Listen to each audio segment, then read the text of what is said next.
अभी तो आप देखना ना, उत्तर प्रदेश में भी आप देखो इस विचारधारा से लोग आने वाले हैं, जयंत जी भी आने वाले हैं। इसलिए जनता हमारे साथ है। हम जो काम कर रहे हैं इसलिए सुप्रीम कोर्ट आ रहा है, सभी दल समर्थन कर रहे हैं। काम सिविल कोर्ट का है तभी तो मायावती समर्थन कर रही है। सभी को समानता चाहिए, धर्म के आधार पर किसी के साथ भेदभाव नहीं चाहिए। हम तो बहन जी से ही कहेंगे, मैं तो इतने कहूंगा, एनडीए जो काम कर रही है उसका समर्थन करते रहे, क्योंकि हम लोग जनता के लिए काम कर रहे हैं, दलितों, पिछड़ों, शोषितों, वंचितों और अल्पसंख्यकों सबके लिए काम कर रहे हैं।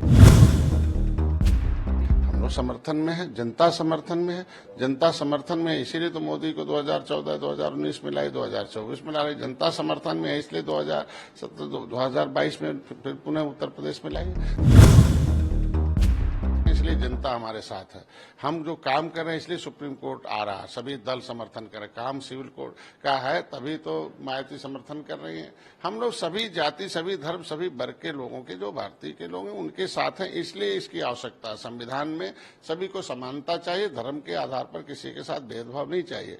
हम तो बहन जी से ही कहेंगे कि पूर्ण रूप से जिसके लिए बना था पार्टी, बहुजन समाज पार्टी, उस पर काम करें और वह जो इस पर चिंतन मनन करें कि बहुजन समाज पार्टी कहाँ थी और कहाँ पहुंच गई है। मैं तो इतने कहूंगा, एनडीए जो काम कर रही है उसका समर्थन करते रहे, क्योंकि हम लोग जनता के लिए काम कर रहे हैं, दलितों, पिछड़ों, शोषितों, वंचितों और अल्पसंख्यकों सबके लिए काम। मायावती ने जो समर्थन किया उसके बाद उन्होंने तरीके पे जो सवाल खड़े किए, तो क्या एक बार उनसे राय मांगी जाएगी कि क्या उनको लगता है क्या बेहतर किया जा सके?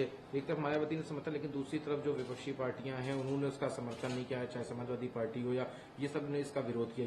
वो तो उनका धर्म है ना, विपक्ष के पास। इसके अलावा उनका एक वर्क है कि विरोध करना है। हम लोग समर्थन में है, जनता समर्थन में है। जनता समर्थन में है इसीलिए तो मोदी को 2014, 2019 में लाई, 2024 में ला रही। जनता समर्थन में है इसलिए 2017, 2022 में फिर पुनः उत्तर प्रदेश में लाई। तो जनता जनार्दन होती है लोकतंत्र में, नेता नहीं होता। नेता नीति बनाता है, नीतियों का समर्थन जनता करती है। हमारी नीतियां अच्छी है इसलिए जनता समर्थन कर रही है, इसलिए जनता हमारे साथ है, हम जनता के साथ हैं। कल महाराष्ट्र में देखा गया कि एनसीपी के दो फाड़ हो गए। अजीत पवार ने एनडीए का जो घटक दल उसमें शामिल हो गया, साथ में डिप्टी सीएम की उन्होंने शपथ ले ली। उनके साथ 6 एमएलसी और 30 से 40 विधायकों का समर्थन है। लेकिन इसके ऊपर शरद पवार, उनका कहना यह है कि ये कोई पॉलिटिकल गुगली नहीं, बल्कि ये एक गलत तरीके से किया गया हुआ चीज है। उसके ऊपर अखिलेश यादव ने कहा कि हर दल में जुड़ जाने का मतलब मजबूती नहीं होती है, कई बार ये कमजोरी की तरफ भी संकेत करता है। देखिए, एनडीए की विचारधारा से जो भी सहमत है उसका स्वागत है।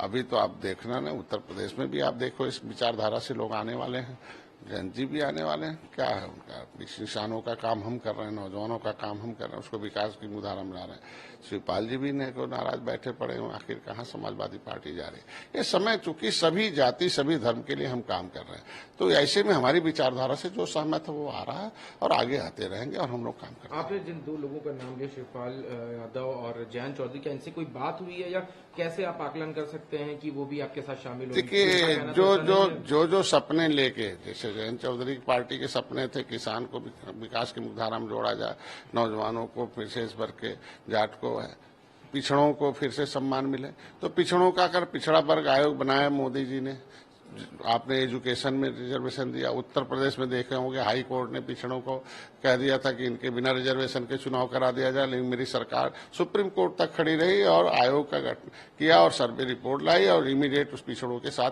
न्याय किया। तो अगर पिछड़ों के हक हिस्सा दिलाने का काम भाजपा कर रही है और उनका उद्देश्य है तो वो आएंगे कि नहीं आएंगे, क्योंकि उनके जो सपने आप नाम ले रहे थे। शिवपाल भी तो पिछड़ों को न्याय दिलाने, पिछड़ों की हिस्सेदारी दिलाने। नतीजे में तो कोई ऐसे अभी खटास भी नहीं है, उससे पहले ये कह देना।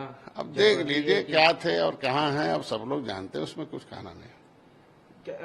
जो अभी एनडीए का, आज अखिलेश यादव हैदराबाद जा रहे हैं केसीआर से मिलने। एक तरफ कल उनका जो विपक्षी गुलदस्ता की बात हो रही थी उसमें फूट पड़ी और आज वो केसीआर से मिलने जा रहे हैं। क्या लगता है आगे की जो मीटिंग होनी थी वो सब संभव हो पाएंगी? क्योंकि अभी मनोज झा का भी कहना है कि उस मीटिंग को हम करेंगे, मानसून सेशन से पहले ही हमको करना है। तो क्या लगता है इस बार और विपक्षी दल शामिल होंगे या और कम होंगे जो विपक्षी एकता की बात हो रही है। देखिए, ये सब बटुए जोगी मठ उजाड़ हैं। ये लोग मिल के एक सर्टिफिकेट दे रहे हैं मोदी जी को कि देश का नेतृत्व हम लोगों के बस के पास नहीं है, अकेले।